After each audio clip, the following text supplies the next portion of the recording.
അടുത്തൊരു ക്വസ്റ്റ്യൻ എന്ന് പറയുന്നത് ടൈപ്സ് ഓഫ് ലോസസ് ആണ്. അത് നമുക്ക് ഈ പറഞ്ഞ ഫസ്റ്റ് മോഡ്യൂളിലും പഠിക്കാനുണ്ട്, തേർഡ് മോഡ്യൂളിലും ഈ പറഞ്ഞ ടൈപ്സ് ഓഫ് ലോസസ് പഠിക്കാനുണ്ട്. അപ്പോൾ രണ്ട് കേസിൽ, അതായത് ജനറേറ്ററിലും മോട്ടറിലും ലോസ് എന്ന് പറയുന്നത് സെയിം ആയിരിക്കും. അപ്പം ഈ രണ്ട് മോഡ്യൂളിൽ നിന്നും ചോദിക്കാൻ സാധ്യതയുള്ളതാണ്. So it's an important question. അപ്പം ലോസസ് എന്ന് പറയുന്നത് മെയിനായിട്ട് രണ്ട് ടൈപ്പ് ഉണ്ട്. കോൺസ്റ്റൻറ്റ് ലോസും ഒന്ന് വേരിയബിൾ ലോസ്. കോൺസ്റ്റൻറ്റ് ലോസ് എന്ന് വെച്ചാൽ എന്താണ്? കോൺസ്റ്റൻ്റ് ആയിരിക്കും, സ്ഥിരമായ ലോസാണ്. അത് എന്തില്ല, മാറില്ല, മാറ്റം വരില്ല, ലോഡിനനുസരിച്ച് മാറ്റം വരില്ല, കോൺസ്റ്റൻ്റ് ആണ്, ഇൻഡിപെൻഡൻ്റ് ഓഫ് ലോഡാണ്. വേരിയബിൾ ലോസ് എന്ന് പറയുന്നത് നമ്മൾ ലോഡിനനുസരിച്ച് മാറ്റം വരുന്ന ടൈപ്പ് ഓഫ് ലോസ് ആണ് വേരിയബിൾ ലോസ്. ഫോർ എക്സാമ്പിൾ ഇപ്പോൾ ജനറേറ്റർ ആണെങ്കിൽ, ഇപ്പോൾ ജനറേറ്ററിനകത്ത് നമ്മൾ എന്ത് ചെയ്യും, ജനറേറ്ററിൻ്റെ ഔട്ട്പുട്ട് നമ്മൾ പലതിലും കണക്ട് ചെയ്യും അല്ലേ. ജനറേറ്ററിൻ്റെ ഔട്ട്പുട്ട് കറണ്ട് അല്ലേ, ആ കറണ്ട് അത് നമ്മൾ യൂസ് ചെയ്യും. അപ്പോൾ യൂസ് ചെയ്യുന്നതനുസരിച്ച് കറണ്ട് വേരി ചെയ്തുകൊണ്ടിരിക്കും അല്ലേ. ആർമേച്ചറിലുള്ള കറണ്ട് മാറിക്കൊണ്ടേയിരിക്കും, ആർമേച്ചർ കറണ്ട് മാറും. ലോഡ് ചെയ്യുന്നതനുസരിച്ച് നിങ്ങൾ ലോഡ് ടെസ്റ്റൊക്കെ ചെയ്യുമ്പം ചെയ്തിട്ടുള്ളതാണ്. അപ്പോൾ ലോഡ് ചെയ്യുന്നതനുസരിച്ച് ആർമേച്ചർ കറണ്ട് വേരി ആവും അല്ലേ. അപ്പോൾ ആർമേച്ചർ കറണ്ട് വേരിയേഷൻ വരുന്നതനുസരിച്ച് മാറുന്ന ലോസാണ് വേരിയബിൾ ലോസ്. ഓക്കെ.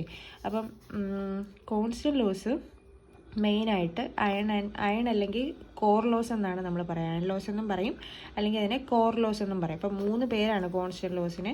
ഒന്നീ കോൺസ്റ്റൻറ്റ് ലോസ് എന്ന് പറയാം, അല്ലെങ്കിൽ അയൺ ലോസ് എന്ന് പറയാം, അല്ലെങ്കിൽ കോർ ലോസ് എന്ന് പറയാം. ഇത് മൂന്നും ഒരു സാധനം തന്നെയാണ്.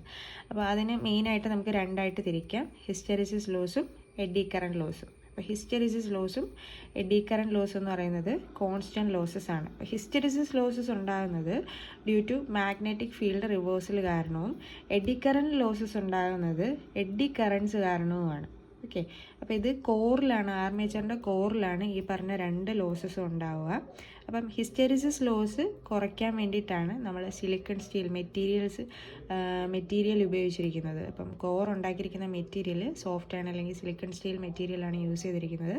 അതിനുള്ള കാരണം ഈ പറഞ്ഞ ഹിസ്റ്റെറിസിസ് ലോസ് കുറയ്ക്കാനും. ഇനി നമ്മുടെ കോറ് നമ്മൾ നേരത്തെ പറഞ്ഞപ്പം കൺസ്ട്രക്ഷൻ പറഞ്ഞപ്പോൾ പറഞ്ഞു കോറ് ലാമിനേറ്റ് ചെയ്തിട്ടുണ്ടെന്ന്. ആ ലാമിനേറ്റ് ചെയ്തിരിക്കാനുള്ള കാരണം എന്ന് പറയുന്നത് എഡി കറൻറ്റ് ലോസ് കുറയ്ക്കാൻ വേണ്ടിയിട്ടുമാണ്. ഓക്കെ. പിന്നെ ഇത് രണ്ടും എഴുതി വെച്ചിട്ട് പിന്നെ അതിൻ്റെ കൂടെ ഹിസ്റ്റെറിസിസ് ലോസിൻ്റെയും എഡി കറൻറ്റ് ലോസിൻ്റെയും ഇക്വേഷൻസ് ഉണ്ട്. Eta B max raise to 1.6 FV watts ആണ് ഹിസ്റ്റെറിസിസ് ലോസിൻ്റെ ഇക്വേഷൻ. എഡി കറൻറ്റ് ആണെങ്കിൽ കോൺസ്റ്റൻ്റ് ഉണ്ട്, കെ എന്ന് പറയുന്നത് കോൺസ്റ്റൻ്റ് ആണ്. ആ constant into B max raise to 2F² T² V watts. അപ്പോൾ ഈ ഇക്വേഷൻ എഴുതിയില്ലെങ്കിലും കുഴപ്പമൊന്നുമില്ല, ഇതെന്താണെന്ന് എഴുതിയിരുന്നാൽ മതി. എഴുതി ഇത്രയായി കഴിയുമ്പോൾ കോൺസ്റ്റൻറ്റ് ലോസ് കഴിയും. പിന്നെ വരുന്ന വേരിയബിൾ ലോസ് ആണ്. വേരിയബിൾ ലോസ് എന്ന് പറയുന്നത് എന്താണ്? ഞാൻ പറഞ്ഞില്ലേ, ലോഡിനനുസരിച്ച് വേരി ചെയ്യുന്ന ലോസാണ് വേരിയബിൾ ലോസ്. അപ്പോൾ അത് എവിടെയാണ് വരിക? ഇതിൻ്റെ വേറൊരു പേരെന്ന് പറയുന്നത് കോപ്പർ ലോസ് എന്നാണ് പറയുക. കോപ്പർ ഉള്ളിടത്തെല്ലാം വരുന്ന ലോസാണ് കോപ്പർ ലോസ്. അതായത് നമ്മുടെ വൈൻഡിങ്സിൽ വരുന്ന ലോസാണ് കോപ്പർ ലോസ്.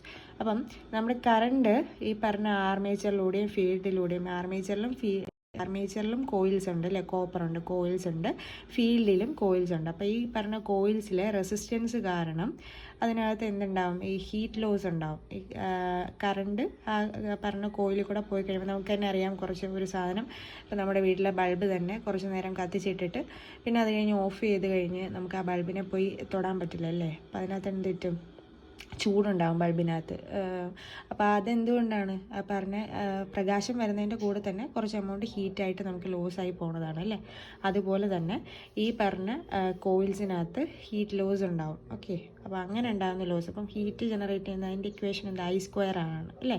അപ്പോൾ I²R ലോസ് എന്നാണ് അതിനെ പറയുന്നത്. അപ്പം ഫീൽഡിലും ആർമേച്ചറിലും ഉണ്ടാകുന്ന I²R ലോസാണ് കോപ്പർ ലോസ് എന്ന് പറയുന്നത്. അപ്പോൾ അത് ആർമേച്ചർ കോപ്പർ ലോസ് എന്നും ഫീൽഡ് കോപ്പർ ലോസ് എന്നും നമുക്കതിനെ പറയാം. അപ്പോൾ ആർമേച്ചറിലാവുമ്പം I²Rന് സഫിക്സ് ആയിട്ട് നമ്മൾ ആർമേച്ചറിൻ്റെ A ഇട്ട് കൊടുക്കും, ഫീൽഡ് ആകുമ്പം സഫിക്സ് ആയിട്ട് നമ്മൾ F ഇട്ട് കൊടുക്കും. അതാണ് വ്യത്യാസം. ഓക്കെ. അപ്പോൾ ഇത്രയാണ് ലോസസ്.